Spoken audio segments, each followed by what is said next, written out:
এর জন্য আমাদের পাঠাইলেন। সাহাবায়ে কেরাম ইশরাক আউয়াবিন চাষ তাহাজ্জুদের আমল করেছেন। তাদের এত আমলের কি দরকার ছিল? জীবন চলে গেছে, জামাত ছাড়া নামাজ তারা আদায় করতেন না। এরে আল্লাহর বান্দারা, ঘরের মধ্যে খানা নাই, খুব খেয়াল করেন। বুঝছি আর বেশি ধৈর্য আপনাদের হবে না, আর আমারও ধৈর্য কম, আমি গুছাই নিয়ে আসতেছি, খেয়াল করেন। সাহাবীর ঘরে খানা নাই, রহমতের নবীর পিছনে নামাজ পড়তে গিয়া সাহাবায়ে কেরাম আজানের আগে মসজিদে হাজির। হঠাৎ করে নজর করে দেখা গেল একজন সাহাবী, সবাই সবার আজানের আগে আসে, নামাজের সালাম ফিরাইয়া বসে থাকে, রহমতের নবী বয়ান করবেন, শুনবেন। কিন্তু একজন সাহাবী ইকামতের সময় মসজিদে ঢুকেন, পেছনে দাঁড়ায়, সালামটা ফিরানো মাত্র সাহাবী দৌড়াইয়া আবার বের হয়ে চলে যায়। সাহাবায়ে কেরামের নজরে আসার পর রহমতের নবীর কাছে একটু জানাইলেন, নবী জবাব দেন নাই। কিছুদিন পরে আবার নবীকে বললেন, নবী আবারও কিছু জবাব দিলেন না। কিছুদিন পরে আবার সাহাবায়ে কেরাম যখন বললেন, রহমতের নবী এবার 3 বার শোনার পরে বলে, সাহাবী কোনো বিপদের মধ্যে আছে, চলেন আমরা সহ তার বাড়িতে যাই। ও পর্দার আড়ালের আম্মা জানেরা, ও বোনেরা, ও যুবক, কয়দিন আর বাহাদুরি করবা? তোমার আমার সামনে কত যুবকের লাশ, এই বয়সে কত যুবকের কবরে রাখছি, জানাজা দিছি। আগামীকাল হতে পারো তুমি হসপিটালের রোগী, হতে পারো তুমি কবরের বাসিন্দা। দেখো নাই, মাত্র কয়েকদিন আগে বিদেশ থেকে টাকার অলংকার নিয়ে আসছে বাড়িতে বেড়াবার জন্য। এয়ারপোর্টে আগাইতে গেছে তার স্ত্রী, সন্তান, পরিবারের সবাই। এয়ারপোর্টে নাইমা গাড়িতে উঠছে, গাড়িতে রওয়ানা, কি আনন্দ! বহুদিন পরে সে সন্তান কাছে পাইছে, কোলে নিয়ে চুমো খায় বাবা। স্ত্রীর অন্তরে আনন্দ, স্বামী আমার জন্য অনেক কিছু নিয়ে আসছে। কিন্তু ভাগ্যের নির্মম পরিহাস, বাড়িতে যাইতে না যাইতে কাছাকাছি যাইয়া গাড়িটা রাস্তার পাশে পানির মধ্যে পড়ে গেছে। সন্তান, স্ত্রী সব মরে গেল। ওই বিদেশি আমার যুবক বাবা স্বর্ণের অলংকার নিয়ে কাঁদে। মানুষ বিয়া কইরা মাইয়া ভোলা নিয়া খাইয়া না খাইয়া একসাথে থাকার আনন্দ আলাদা, কিন্তু আমি সেই আনন্দ পাই নাই। টাকার জন্য বিদেশ চলে গেলাম, আজকে বড় বুক ভরা আশা নিয়ে আসছি, স্ত্রীর কাছে যাব, সন্তানের নিয়ে আনন্দ। না, আমার কপাল কেন এত খারাপ? আমার হাতের উপরে আমার বাচ্চাটা মরিয়া গেল, আমার চোখের সামনে স্ত্রী মরে গেল। এই কি কপাল! এই কয়দিন আগের ঘটনা না, খবর নাই। এমন একটা দিন নাই যে যুবকের লাশ পানির মধ্যে দেখা যায় না, গাড়ির নিচে দেখা যায় না, ঘুমের বিছানায় দেখা যায় না। ওরে বান্দা, পালাবি কই? পালানোর কোনো সুযোগ নাই, হয়তো মরবি, না হয় তোরে পিটাইয়া মারবে। এমন এক দুনিয়ার জমানা পাল্টাইয়া গেছে, এখন মরা লাগে না, পিটাইয়া মারে। দুশ্মন লাগে না, তোর আপন বন্ধু তোরে মারবে। এখন তো সেই রাজনীতি চলে, বন্ধু বন্ধুকে মারে, সন্তানের মা মারে, মা বাবাকে সন্তান জবাই করে, স্ত্রীকে স্বামী মারে, স্বামীকে স্ত্রী মারে। সেই রাজনীতি চলতেছে, বিচার নাই। 15 বছর জেলখানায় হাজত খাটার পরে মহামান্য আদালত 15 বছর পরে কয়েকদিন আগে রায় দিয়া কয়, তোমার জীবনে কোনো দোষই নাই। তাহলে 15 বছর জেলখানায় কেন ঢুকাইলা? এই বিচার কোন দিন এই জমিনে ইনসাফের সাথে হবে? মিথ্যা মামলা দিয়ে দিছে আর গ্রহণ করে নিল। মিথ্যা মামলা নেয় আর অন্যায়, বাস্তব অন্যায়ের মামলা অনেক সময় টাকা খাইয়া নেয় না। বড় কঠিন হালাত, বলারও মানুষ নাই, শোনারও মানুষ নাই, বিরোধিতা করার মানুষের অভাব নাই, বড় কঠিন। আল্লাহ বলেন নেক আমল করো, যত পারো আমল চালিয়ে যাও, ইখলাসওয়ালা আমল।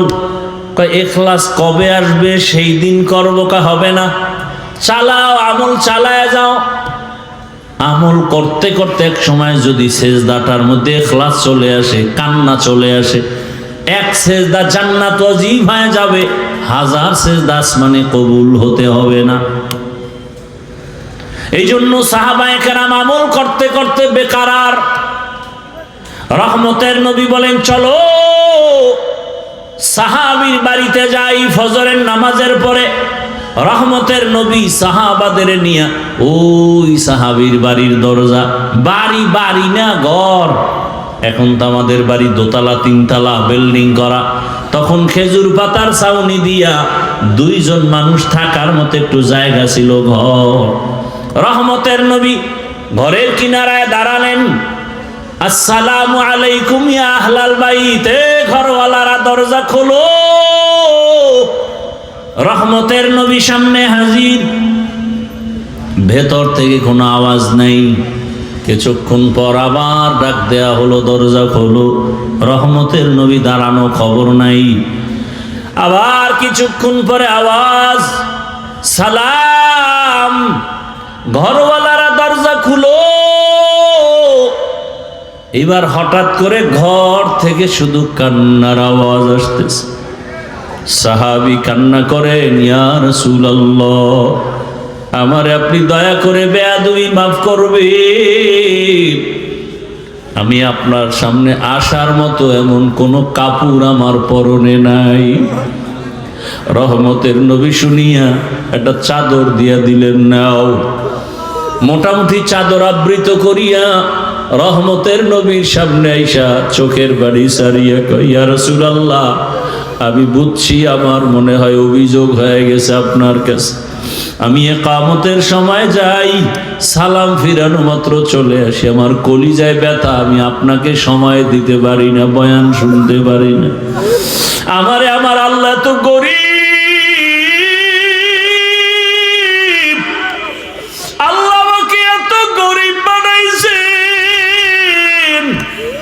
ঘরের মধ্যে আমার স্ত্রী আর আমি 2 জন মানুষ, 2 জনে মিলে একটা কাপড়, ঘরের ভিতরে একটা গর্ত বানাইছি। আমার স্ত্রীটাকে গর্তের মধ্যে রাইখা কাপড় পরে আমি দৌড়াইয়া নামাজের পিছনে দাঁড়াই। সালাম ফিরানো মাত্র আবার দৌড় দেই, আইসা আমি নিজে গর্তের মধ্যে ঢুকে কাপড় দেই, বিবি যাও তুমি নামাজ আদায় করো। এইভাবে করে করে আমি সংসারের মধ্যে সময় কাটাইয়া, যত কষ্ট হোক আমি আমার মাওলার হুকুমের বাইরে চলি না।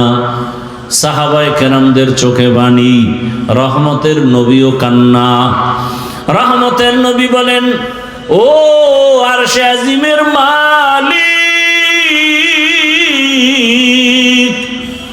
তুমি তাকাইয়া দেখো,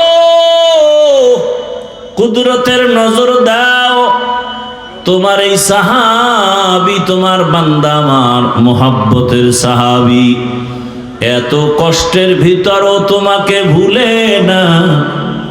আল্লাহ তোমার কাছে আমি রহমতের নবী দোয়া করি, তুমিও আমার এই সাহাবী তোমার বান্দাকে ভুলিয়া যাইও না। আর আপনারা একটু কিছু না হইতেই গ্রামীণ ব্যাংকে দৌড়ান, একটা চায়ের দোকান দিবেন, তাও সুদের টাকা লোন উঠাইয়া দেন। ওরে সুদের সাথে যারা জড়িত তারা 24টা ঘন্টার সেকেন্ডে সেকেন্ডে গর্ভধারিণী মায়ের সাথে জেনার গুনাহ হচ্ছে, খবর নাই। সুদের সাথে যারা জড়িত তাদের নামাজ হবে না, রোজা হবে না, মোনাজাত কবুল হবে না, তেলাওয়াত হবে না। আল্লাহ কোরআনে স্পষ্ট বলছেন, তোমার সাথে আমি যুদ্ধ করার জন্য রেডি। এরে আল্লাহর বান্দারা, আল্লাহর সাথে মোলাকাতের ইচ্ছা যাদের আছে তাদের জন্য করণীয় নেক আমল। সতর্কবাণী, শিরিক করা যাবে না। শিরিক মানে কি? বলে আল্লাহর মতো আল্লাহ আছে মনে করা শিরিক, আল্লাহর ক্ষমতার মতো কারো ক্ষমতা আছে মনে করা শিরিক, আল্লাহ পাকের হুকুমের মতো কারো হুকুম মানতে হবে এই ভাব নেওয়া শিরিক। দুনিয়ার কারো হুকুম আমার আল্লাহর হুকুমের সমান না। আল্লাহর হুকুম যেই গুরুত্ব দিয়া মানি, অন্যের হুকুমে গুরুত্ব দেয়া যাবে না। আল্লাহর স্পেশাল কিছু গুণ আছে, এই গুণটা অন্যের মধ্যে আছে মনে করার নাম শিরিক। যারা শিরিক করবে তারা মুশরিক, মুশরিকদের জন্য জান্নাত হারাম। ওয়া মান ইউশরিক বিল্লাহ ফাকাদ হারামাল্লাহু আলাইহিল জান্নাহ ইন্নাল্লাহা লা ইয়াগফিরু আন ইউশরাকা বিহি ওয়া ইয়াগফিরু মা দুনা যালিকা লিমান ইয়াশা ওয়া মান ইউশরিক বিল্লাহ ফাকাদ দাল্লা দালালাম বাঈদা। শিরিক করা যাবে না, নেক আমল সারা যাবে না, তবে ইখলাসের সাথে আমল করো। এত বয়ান করার পরও কেন আমল হয় না রে বাবা? এর কারণটা খুঁজে বার করছেন নি? হুজুরেরা বয়ান করে, তাবলিগের বয়ান, পীরের বয়ান, জুমার বয়ান। এখানে আমরা যারা বসে আছি সবাই আমরা মুসলমান। আমি তো মনে করি আপনাদের আল্লাহ আমার আল্লাহ দুইজন। কয়জন? একজন। আপনাদের নবী আমার নবী আলাদা না এক? আপনাদের কোরআন আমার কোরআন। ভালো করে স্বীকার করেন, তাল মিলাইয়েন না। আপনাদের কাবা আমার কাবা, আপনাদের কালেমা আমার কালেমা, আপনাদের ধর্ম আমার ধর্ম, আপনাদের নবী আমার নবী। দুনিয়াতে আসছি সিস্টেম নাকি আপনারা লুঙ্গি পরে আসছেন? বিদায়বেলা কাফনের সংখ্যা, আমার সম্মানে একটা কাফন বাড়ানো হবে, রিক্সা ড্রাইভার গরিব হওয়ার কারণে একটা কাফন কমানো হবে। আমাকেও 3টা কাফন, আপনাকেও 3টা কাফন দেয়া হবে, কালার হবে আলাদা। আমি হুজুরদের কালার একরকম, আপনাদেরটা আর এক রকম। হ্যাঁ, কাফনের উপরে লেখা থাকবে বড় হুজুরের লাশ, টাকাওয়ালার লাশ, কবরের সাইজও। এই দিকের মানুষের কবর একটু বড় না সব সাইজ এক? কবরে প্রশ্ন হবে 3টা আলাদা। আমাদের প্রশ্ন একরকম, আপনাদেরটা আর এক রকম। ও বাবারা, ও যুবকরা, ও মা বোনেরা, ভালো করে বুঝেন। আপনার আমার আল্লাহ এক, নবী এক, কোরআন এক, কাবা এক, ধর্ম এক, কালেমা এক, কাফন এক, কালার এক, কবর এক, প্রশ্ন এক। তাহলে আপনাকে বয়ান করব কেন? বয়ান তো করব তাদের যারা আল্লাহ চিনে না, কোরআন হাদিস বুঝে না। হিন্দুদের বয়ান করব, খ্রিস্টানকে করব, ইহুদিকে করব। আপনারা কোরআন হাদিস বুঝেন, এরপর আপনাকে বয়ান কেন? কেন না? আপনার পিছনে ঘুরতে ঘুরতে সংসারের খবর নাই। সব আলেম, ছেলে মেয়ের খবর নেওয়ার সময় নাই। সবাই আপনাদের নিয়ে ফিকির করে কিভাবে উম্মতকে লাইনে নেওয়া যায়, কিভাবে একটু নামাজি বানানো যায়, কিভাবে দাড়িওয়ালা বানানো যায়, কিভাবে হালালওয়ালা বানানো যায়, কিভাবে সুদ মুক্ত করা যায়, ঘুষ মুক্ত করা যায়। এই ফিকিরে সব আলেমরাই সময় ব্যয় করে। এরপরও কেন টুপি পরেন না? বুঝি না, বুঝি না, আমি কি ভুলে আছি? ওরে আপনি মুসলমান, আমি মুসলমান, কিন্তু কেমন হালাত দেখছেন নি? আমি হাফিজুর রহমান টুপি খুলতে চাই না, আর আপনি কেমন মুসলমান টুপি দিতেই চান না। আমি কেমন মুসলমান দাড়ি কাটতে চাই না, আপনি কেমন মুসলমান যে দাড়ি রাখতে চান না। আমি কেমন মুসলমান যে নামাজ ছাড়তে চাই না, আপনি কেমন মুসলমান নামাজ পড়তে চান না। আমি কেমন মুসলমান পর্দা না করলে লজ্জা পাই, আপনি কেমন মুসলমান যে পর্দা করতে গেলে লজ্জা পান। বুঝি না কিছু, কই বয়ান যায়? আরে আল্লাহর বান্দারা, আমি হালাল না খাইলে না খায়া থাকবো, আর আপনার কাছে হালালের বয়ান ভালোই লাগে না। হুজুর আপনারা কি আমাকে কিছু দিছেন নি? এত বড় কথা কন কেন? আমরা যেভাবে চলতেছি চলি, গ্রামীণ ব্যাংক থেকে লোন, এরপরে চায়ের দোকান, এরপরে বাড়ি গাড়ি, পরিণাম ফল বড় খারাপ। আসলে এত বয়ানের পরেও কেন মানেন না? অথচ আবার আপনার লাইনের জীবনে মাদ্রাসায় যায় নাই, আলিফ বাতা পড়ে নাই। আপনাদের লাইনেরই জেনারেল লাইনের মানুষ, যুবক, স্কুলে পড়ে, কলেজে পড়ে, 5 ওয়াক্ত নামাজ পড়ে, সাক্ষী দেন। সত্য কথা বলতে তো টেনশন কেন? আছে। আপনার বিবেকরে প্রশ্ন করেন, আপনি পারেন না কেন? আপনার মতো যুবক র্যাব, আর্মি, পুলিশ, বিডিআর চাকরি করে, নামাজি দাড়িওয়ালা নাই? আপনার বিবেকটাকে জিজ্ঞাসা করেন, আপনি পারেন না কেন? রাস্তায় গাড়ি চালা, আপনার মতো যুবক নামাজ ছাড়ে না। নদীর মধ্যে মাছ ধরে, নামাজ ছাড়ে না। ও জমিনে কৃষি কাজ করে, নামাজ বাদ দেয় না। ব্যবসা করে, নামাজ বাদ দেয় না। ডাক্তার, প্রফেসর, ইঞ্জিনিয়ার, ব্যবসায়ী 5 ওয়াক্ত নামাজ পড়ে। আমি হুজুর হইতে বলি নাই। বলেন আপনার লাইনের যুবক যদি নামাজ পড়ে, ব্যবসা করে, নামাজ পড়ে, চাকরি করে, নামাজ পড়ে, কলেজে পড়ে, আপনি পারেন না কেন বলেন? হুজুর বাদ দেন, আপনাদের লাইন দিয়ে জবাব দেন। আসলে আপনি আমার মাওলাকে চিনেন নাই। যে যাকে চিনে না সে তাকে মানে না, যে যাকে চিনে সে তাকে মানার মতো মানে। বলে কেমন মানে? জীবনটা দিতেও রেডি হয়ে যায়। নেতারে চিনছেন, নেতার জন্য জীবন দিতে লাঠি মিছিল করেন। নেত্রীকে চিনছেন, নেত্রীর পক্ষ নিয়ে লাঠি মিছিল করেন। ঠিক নেই? আল্লাহকে চিনলে তো আপনি পাগলের মতো হয়ে যাইতেন। আপনি নামাজ ছাড়তে পারতেন না, পর্দার লঙ্ঘন করতে পারতেন না। আসলে আল্লাহকে চিনতে পারেন নাই। আল্লাহ যে কত দয়ার মালিক। কণ্ঠ দিয়া কথা বের হচ্ছে, বলে এটা কোন সরকার বের করে? এই মেশিন কোথায়?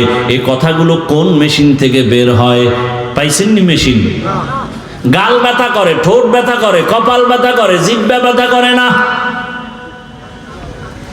লবণের ফ্যাক্টরি থেকে তেল বের হয় না, তৈলের ফ্যাক্টরি থেকে লবণ আসে না। আর আমার আল্লাহরে চিনেন না। একটা মায়ের থেকে 10টা সন্তান আসছে, 10 জনার চেহারা 10 ভাবে। দেখছেন নি? কণ্ঠের সাথে কোনো মিল নাই। এরে বান্দা তাকাও, বিশাল, এটি কি গাছ? এইটা কি গাছ? কাঁঠাল গাছ। দেখছেন নি? এই গাছটারে টুকরা টুকরা করে দেখো তো, 2 সাইডে কাঁঠাল পাওনি? হ্যাঁ? অথচ এটার থেকে কি পরিমাণ কাঁঠাল আস্তে আস্তে বড় হয়। ভেতরে কোষ কত মিষ্টি, যেটা চিনির সাথে মিলবে না। মিলবে? এ আল্লাহর বান্দা চিনো আমার আল্লাহ কেমন? বিশাল বড় আসমান টানায় রাখছে, কোনো খুঁটি নাই। আমার আল্লাহকে চিনো রে বাবা। আমার আল্লাহকে চিনলে তো তুমি বিরুদ্ধে যাইতে পারো না। এখনো সময় আছে, আমার আল্লাহর মোহাব্বত অন্তরে জমা করো। ঘুমাইছো, ঘুম মানি মরা। দোয়াও তো করি মরার দোয়া, আল্লাহুম্মা বিসমিকা আমুতু। ও মাওলা, তোমার নামে মইরা গেলাম। ওই ঘুম থেকে চোর আসছে ঘরে, কানের অলংকার টাইনা নিয়ে গেছে, কান ছিঁড়ে গেছে, রক্ত ভরে, টের পায় না। কেমন মরা মরে ঘুমের ভিতরে। আল্লাহ কয়, দেখ এই ঘুম থেকে সজাগ করে কে? আল্লাহ সজাগ করে। মশারি দিয়া মশা ঢুকছে, কানের সামনে গান গায়। কানের ছিদ্র মশারির ছিদ্র থেকে ছোট না বড়? মশারির ছিদ্র দিয়া মশা ঢুকছে, কান দিয়া ঢুকে না কেন? ওখানে তোর আব্বা বৈশা বৈশা পাহারা দেয়। আমার মাওলারে চিনো? আমার আল্লাহ ফেরেশতা লাগায় দিছে। আমার বান্দা সারাদিন ব্যবসা চাকরি করেছে, ফেরেশতা পাহারা দাও, মশা যেন ভেতরে গিয়া কষ্ট না দেয়। এরে আল্লাহর বান্দার, আল্লাহর দেওয়া পানি, আল্লাহর দেওয়া বাতাস, আল্লাহর দেয়া সূর্যের আলো, জমিনের ফসল খাও, ফল খাও, ফসল খাও, গাছের ফল। আল্লাহকে চিনো না রে বান্দা? ওই সমুদ্রের মধ্যে মাছ যদি আল্লাহ কইতে ধরা দিবি না, কোনো আদম সন্তানের ক্ষমতা ছিল না মাছ ধইরা নিয়ে আসবে। গাভীর থেকে 20 কেজি দুধ বের করছো, কালকে ওলানটা কেটে দাও, এরপরে দেখো তো 1 কেজি পাওনি গরুটার ভিতরে। পাবেন? বড় কঠিন হালাত। যেই গাভী 20 কেজি দুধ দেয়, ওটারে জবাই করো, 1 ফোঁটা দুধও পাইবা না। আমার আল্লাহকে চিনো? এত সুন্দর চেহারা দিছেন যিনি, তিনি আমার আল্লাহ। এত সুন্দর আমি হাঁটতে জানতাম না, আল্লাহ আমাকে হাঁটার শক্তি দিয়েছেন। দুনিয়াতে আসছি, দাঁত নাই, দাঁত দিলেন। আব্বা আম্মা কোনোদিন দোয়াও করেন নাই, আমাকে শক্তি দান করলেন, কথা বলার শক্তি। দুনিয়াতে আসিয়া মা বলে ডাকতে পারি নাই, আল্লাহ পাক আস্তে আস্তে কথা বলার শক্তি দিলেন। আল্লাহ টাকা পয়সার মালিক বানাইলেন, আল্লাহ সম্মানের চেয়ার দান করলেন। ও বান্দা, আমার আল্লাহকে চিনিয়া এখনো কি তওবার দরজায় ফিরবা না? অন্তরকে শুধু এতটুকু বুঝাও যে আমি মাওলানা, মুফতি, মুহাদ্দিস হতে বলি নাই, বরং আমি যুবকদের বলে গেলাম, ও যুবকেরা, স্কুলে পড়ো, কলেজে পড়ো, চাকরি করো, ব্যবসা করো, ডাক্তার হও, ইঞ্জিনিয়ার হও, প্রফেসর হও, এসপি হও, ডিসি হও, ওসি হও, দোয়া করে গেলাম দিল থেকে। তবে অনুরোধ হলো, বেয়াদব হইও না।